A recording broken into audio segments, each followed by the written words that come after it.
Dear Chairwoman, ladies and gentlemen, I do believe that this is the clicker, the device that will allow me to move my slides. I would like to prepare you first for the next picture because it's going to show us the walls of our clinical ward. We do paint them over now and again, but practically immediately afterwards there are new things written on it. This really is the writing on the wall. In 2018, when our students returned to our social room, they said, well, you have got a lot of Instagram addresses on your walls. And so my colleague, when she entered, my colleague went to see those addresses, and we looked at all of the walls. We had 36 such Instagram profiles, so we decided to visit those accounts and profiles. And so we wanted to see what is there, but also look at what subjects they talk about. 9 out of 21 there was a name, in 6 out of 21 there was also the surname, in 7 people showed their face, and the number of subjects, and we are not going to go into details here, but the subjects and the themes on Instagram, that was about subcultures, alternative way of life, arts, love, the meaning of life, alcohol, self-harm, manga, and a lot of different themes. However, what is characteristic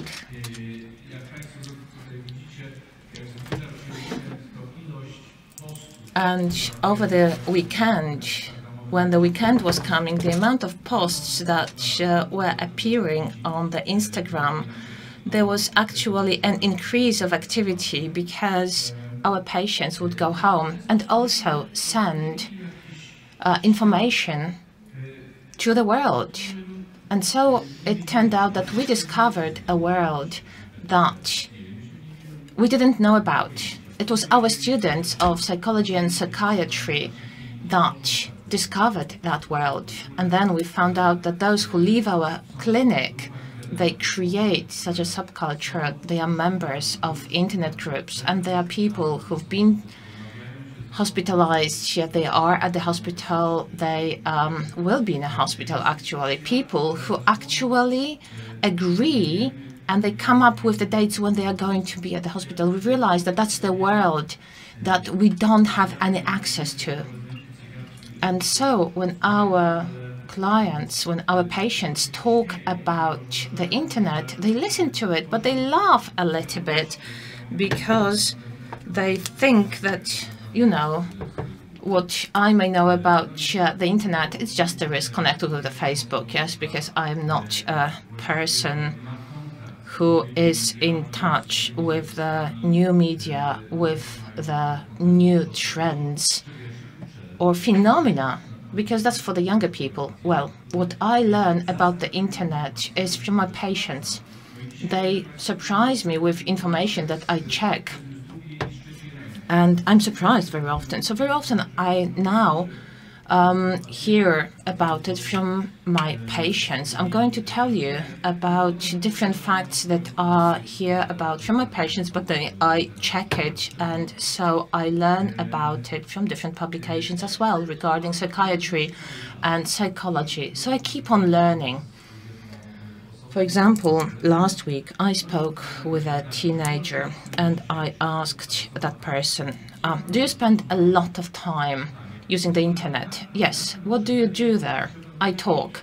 Do you speak with your friends through social media? Because this is what I expect, because usually you would speak, up until now, using the internet, we would speak with someone, but the answer that I received was that this person is in dialogue with an artificial being. That artificial being has been generated by AI. there is a screen from a story that this person likes a lot. And practically speaking, this dialogue is the only person, so to speak, the only activity that this patient has online. And so I checked it for you. So I entered in a store, AI French. I had over a dozen of proposals for applications that I could download. And so I decided to use one when there was a visual of a personality, a character from manga. Then I was asked my age, yes? I said over 26, and so a relationship with such a lady was suggested to me. Right away, she would say, "You're cute. Hey, you are cute." Then I take that I'm a girl, 14 to 17 years old, and just see the age, 14 to 17.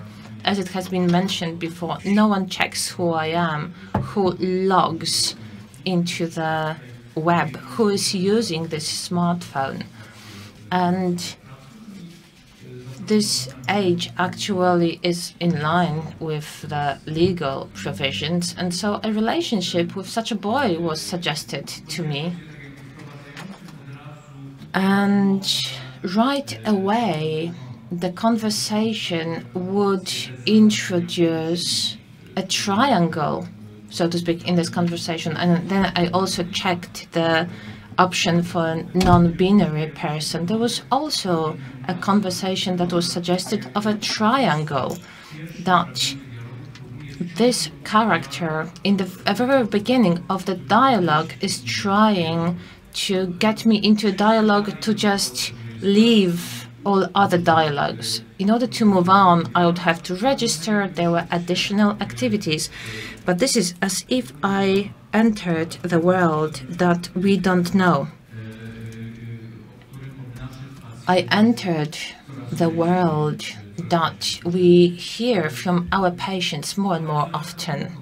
So I analyzed it in a different context. We had a project where this was for the purposes of a different conference. We tried to look at different patterns that function in linguistic models. So very often they just show us that this is sheer statistics.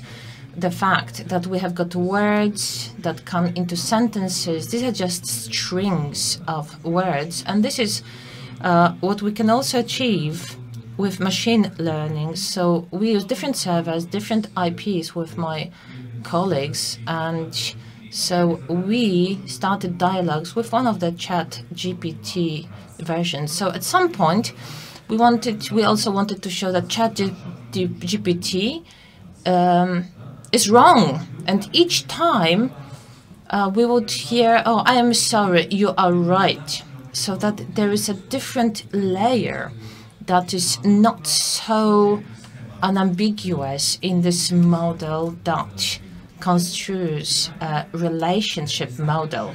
The question is whether here we have the risk of isolation, or maybe quite the contrary, the possibility to enter relationships in safe conditions. I remember the experience of about, 20 years. It was called the Second World. My avatar participated in a meeting of a group of people who were people with anxiety. They wouldn't leave the house. So that meant that in this world, they had the possibility to leave their houses to mentally enter a dialogue. So the question is, do those interactions isolate, or maybe they teach you how to conduct a dialogue so that you can do it with other people as well? When we think about psychoprophylaxis, then such programs could be prescribed as prophylaxis, as prevention, that such people can learn how to talk how to enter a dialogue here and then do it in the real world. So I have tried to check the risk regarding using the AI programs, but there's no data. We don't have any hard data because people just publish what they believe is right. There's no hard data, so we need now research that has been designed appropriately from a scientific point of view, whether we are dealing with something risky or something that is beneficial. So it takes about 7 years to really get some hard data. So if anyone is thinking about researching AI in the context that I have shown you, then the knowledge, the scientific data is going to be available in 5 to 7 years' time. What it means is that we are in a context where young people are confronted with something today, and we, on the basis of our experiences from our psychotherapy or psychiatry offices, we think of what the consequences are and then try to implement a kind of prevention that is a few years late. But I'm not going to talk about Facebook with regards to that. As we've said, Facebook is a medium of people, I won't say senior, but a little bit older. Teenagers don't use Facebook anymore. People who are 22, 27 years old, they knew they need to have 2 accounts. One official account where you can be a friend of your parents, and another hidden account that is for your relations within a group where parents don't access. Some parents, of course, went around it and pretended to be a friend and then learned things. But we may try to extrapolate the results of research on the Facebook on the new media, such as TikTok, but will only give us an approximation. What we will see is perhaps a trend that may not be really specific to a next medium that young people use. What we know from the research on Instagram, we don't do research on the young people and children, is that people who've never used Instagram and they start using Instagram, their sense of self-assessment drops. There is something in the structure and the algorithms that makes people feel less worthy. People who are well-formed without prior mental problems, it still affects their mental functioning.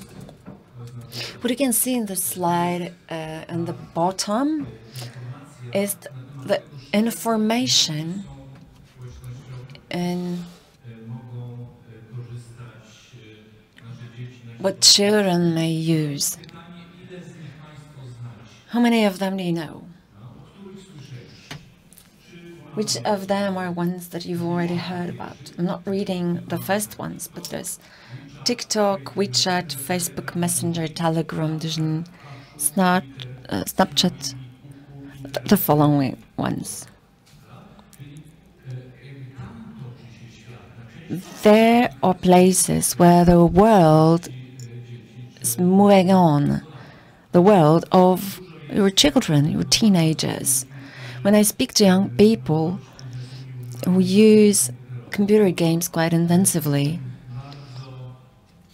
for them, a place that is really popular, a tool that they use is Discord. Yes, thank you, it helped me. It's Discord. They are dialogues, groups. There might be groups created, and this is really, it encompasses many the people of various ages around an interest. Apart from that, TikTok, when we see what the data is, this is official data of TikTok, they're bragging about it. It says that the most users are between 10 and 19 years old. Okay, it's not so difficult to confirm your age as higher than you really are if you really are motivated to use TikTok. So is it safe? Is it not safe? From our perspective, clinical perspective, there are single reports about challenges that are found on TikTok.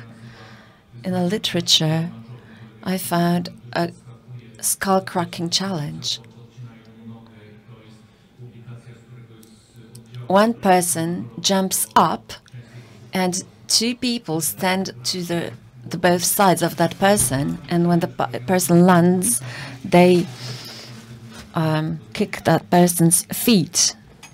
And the report comes from a head trauma unit in the hospital. There are more challenges, showing one's own body that is too skinny, or showing a filter that is a caricature of a face, showing, for instance, how absolutely disgusting is to be fat, or filters that change the appearance so much that when you there's a teenage person that enters this world and has some anxiety about the body, which is an intrinsic part of adolescence. This person is confronted with bodies that are not real, that are filtered, and then they compare it to their own body and appearance. A classical description from 2012 that is so current. Social media and using internet is the risk of addiction, getting in touch with dangerous content, dangerous people. Dangerous people may get in touch with a child or a teenager. Activity undertaken online might be dangerous. People overshare. They disclose too much, or there's a risk of being persecuted. Let me go back to TikTok and tell you about the challenge. I heard about it from my patients. I don't know if it's a real thing, but I would assume it is. So there are stories about that challenge. A part of internet are stories, whether we don't know they're true or not. And they start as something fake, but then they gain their own life and become true, such as a challenge, most probably, with whale challenge. It was a couple of years ago. Whale challenge.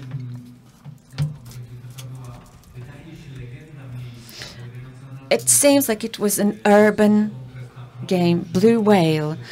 With a person that is patron, you go through stages up to a suicidal attempt. We met people who were participants of this challenge, but probably created because there was this gossip, this information. So even something created as fake might become true. There was another challenge related to overdose of psychotropic medicine that would lead to psychiatric consult or hospitalization, but it's not lethal yet.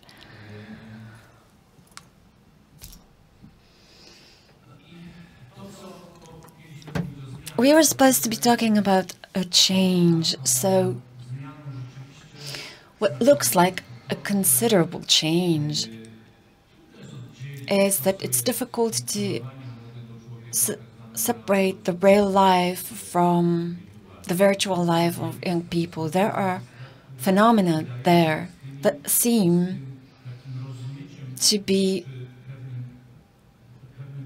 have the boundaries blurred.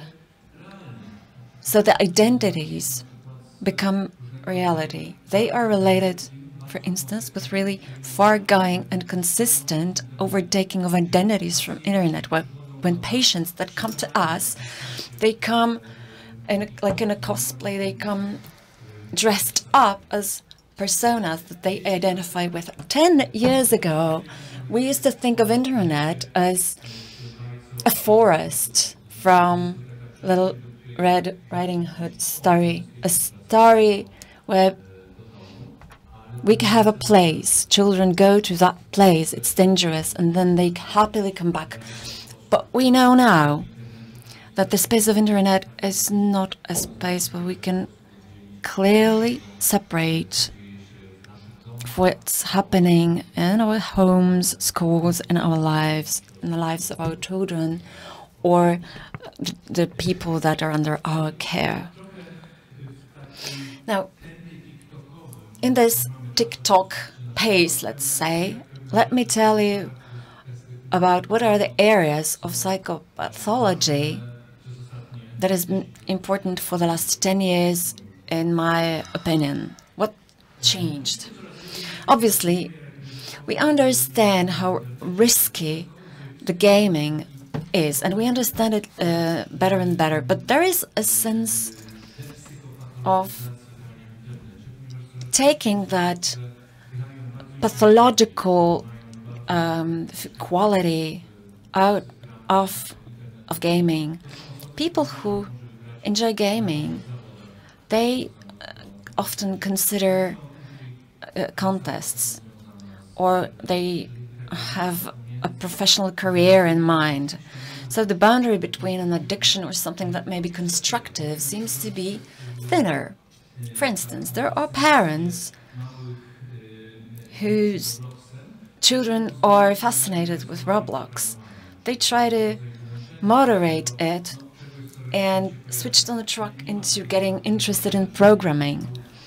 Well, they don't have this addiction to learning, okay? This is a perspective where you can compare it. Children spend so much time, learning to the point that it limits the social interactions. Will we get worried? Well, that's a comparison. But what's changed is definitely us using the diagnoses. The diagnosis of internet gaming addiction is now in DSM-5 and ICD-10, 11. And the characteristics there is quite similar, and it is nearly identical to substance addiction. When we used to speak of internet addiction, we used to say there's a real addiction. There's a real addiction where there are withdrawal symptoms, adaptation symptoms, and the behavioral addictions without physiological one. But the research shows that there are similar phenomena. With behavioral addiction, there will be withdrawal, and there will be a necessity to increase the dose of whatever we're addicted to. One of the first advice that we give to parents of addicted children is to say, never cut off the internet abruptly, because many consultations after the aggression acts that are not in a profile of a person that had an episode of aggression are related to this activity by parents, that they decided to abruptly end the gaming by children.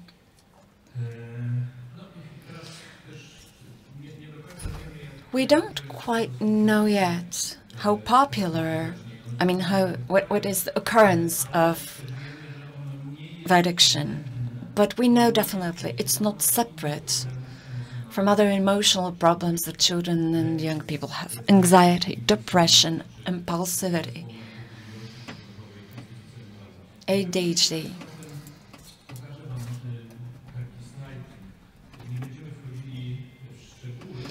In this slide, I'd like to show you some things. Without going into details, I want to show an overview of how many elements we need to take into account. Let me stay with ADHD for a moment. My opinion is we should not allow children play any games as long as they cannot read and write. I would say until the end of the 2nd grade in Polish schools. Let me tell you why. Majority will be the ones that will handle a frustration, but those with ADHD they will be in a very difficult position, because on the one hand, if they play Brown Stars, they will be first score, winning with everybody, because their attention characteristics makes them quite efficient in this area. But on the other hand, in the challenge of reading and writing, they make mistakes.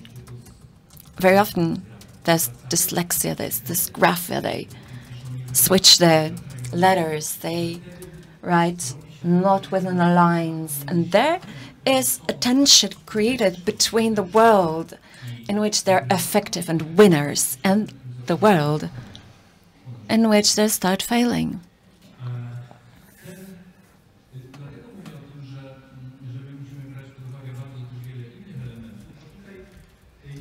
We need to take into account many more elements. There's a research, a large meta-analysis showing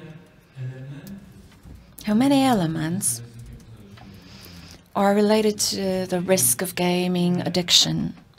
Now, the ones that decrease the risk and the ones that increase the risk. Without going into the detail too much, let me tell you, it shows that the internet world, the psychopathology of the internet, is similarly composed as the world of psychopathology as such in general. So to deal with it, we need a lot of activities, limiting access to gaming, taking other actions, and treatment that is directed or targeted not only at the symptom, but also family relations, peer relations, all the other elements that matter in this risk and in this world.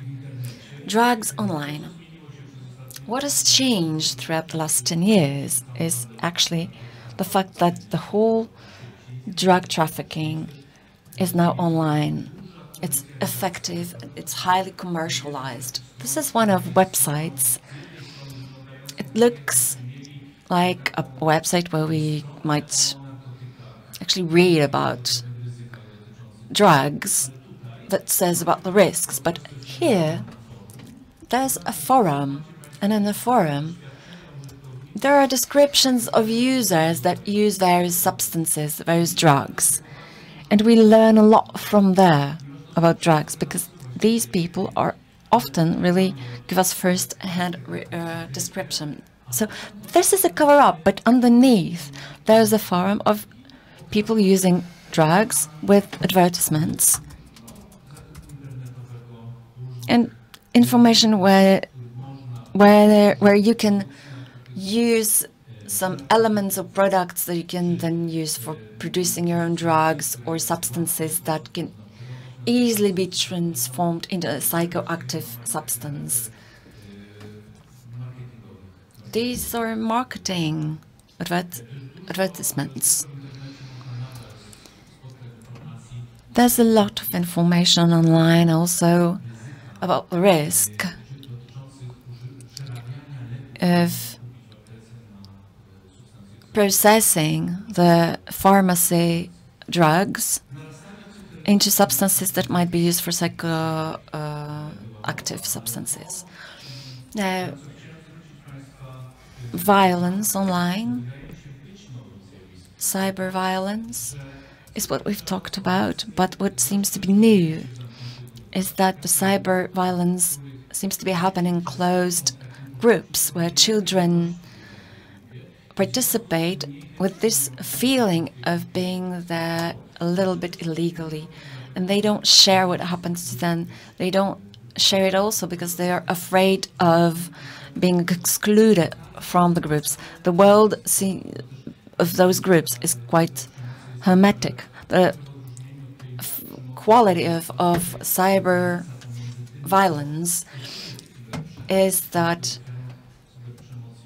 the boundary between the offender and victim is more blurred than in real life. It will also have another impact. A negative comment between the peers when they're talking, it disappears. But online, it can be multiplied, transferred, and forwarded, and it then stays forever. It's difficult to get rid of it. Another thing that we've also addressed a bit, we experience it in our offices for psychiatry, but rarely a young child comes that has had a contact with pornography, but very often it's a teenager, and they come with various problems. And somewhere along the process of taking history, we learn that this person had very early contact with pornography. Often that was unintentional. So an address was typed incorrectly, or a child took the laptop of an older sibling, or a curiosity of the things that are on websites that children should not have access to. Now, a new phenomenon that we should pay attention to is the following. Okay, Google. So the child does not need to type anything. It's enough to know how the parent's phone is blocked. They will say those magic words, and they may have access to various things then. Monetizing sex, dating apps that allow impulsive relationships and sex to teenagers. The age is not verified. I've been wondering, why are there so many relations and interest in selling photos of feet? I asked a person, what is it all about? To sell a picture of your feet, you need to set up an account and practice the way of uploading the feet. You make money, and that opens the door to selling other pictures. And there's a reference to one of the websites that very clearly is available there. If you browse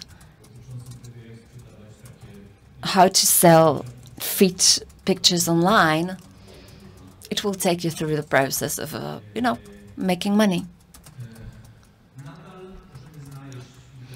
We can still find places online that present how you can commit suicide. But there's an important change. And the change is, experience shows that young people who learn online about a person that has suicidal ideation, they call 112, which is an emergency telephone number, and they start support. So there's an official internet, and a couple of years ago it was overwhelming. It's not so intense right now. The world that we do not have access to, but at the same time there is easy access to it. Not many publications on the subject. There is information we receive from our patients. And what we talk about most often, and I will tell you about teenagers from this perspective. So when we think about it, that 1% to 5% of the internet is available, and then there is the deep internet, so the content that scientists and states have access to. So something that has got certain passwords, and then underneath you've got dark web. So darknet, how is it used, or rather how children and youth function there? So there is children's pornography. There is also streaming of children pornography. And there's also less that we talk about it, but they are really important from the clinical point of view. And that is trading with medication, with drugs. So really young people don't have a problem to buy drugs that calm down, but also that stimulate. And there is also other issues, and that is psychopathology regarding open violence. So really drastic films that children watch from an early age, and these are executions, and there is violence used in real time. Yeah, I don't know whether you are going to talk about it during the conference, but it is worth knowing what applications to ask about on the telephone or smartphone to know whether a child has such applications to be able to have access to such content, such resources. Last but not least, at the moment, we have a generation that has been using internet longer than they can remember.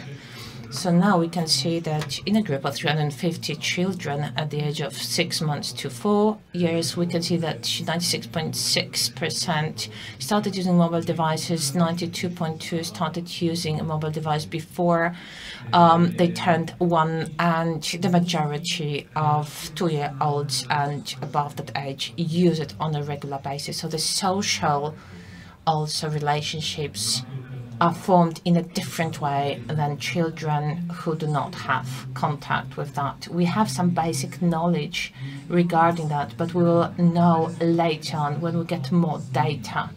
But certainly it changes. It also shapes the internal world in a different way, and also the brain as well. We also know that the more we start playing online different games, the more issues later on, the more issues in the older age. And also we know that men up to the age of 30 also have got a lot of mental issues because they use gambling and they use games. So this is a group who enters this world before they turn 18. So there are also a lot of addictions connected with that. So the assessment of a psychological state, we need to ask every young person about screen time, how that person spends time over the internet, and also knowing how to use it. And also a mistake that I have made recently was that someone is going to use also an app that I told you about, that is about a dialogue and a relationship with an artificial intelligence created character. So we need to run a risk management, how we can prevent it. And also we should have new recommendations starting from scratch, how our children should use the internet. So we sanction what is, and we don't tell the parents this is the way it should be. We don't tell the parents, the schools, the class teachers. Regarding my view on games, online games, I have already shared with you. But we also read that with the age of 2, they can use up to 2 hours of internet and screen per day. It's a lot. Why do we write it? Where does this recommendation come from? In the recommendations regarding alcohol, we read that for 2 days we should have no alcohol, and regarding the children, how much they should use the online world per week, we don't have those 2 days off. Something that has been changing regarding the legislation that also shows that we look at addiction and also behavioral addiction, that therapists are going to become also part of the system that will take care of mental health, and it's going to be part of the National Health Fund, so the public system. We have pilot programs, and so we really are trying to do something also in the public domain. Thank you so much.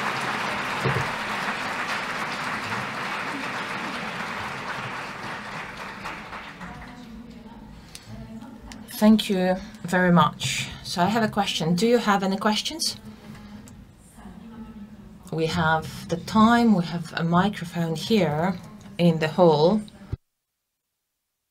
If you have any questions, our expert is at your disposal.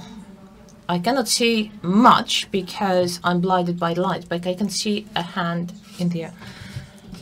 Agnieszka Sozańska, Alter Edu Foundation. You mentioned issues regarding subcultures, alternative cultures, things that young people are really interested in. I have noticed that at the moment a few centers for therapy also offer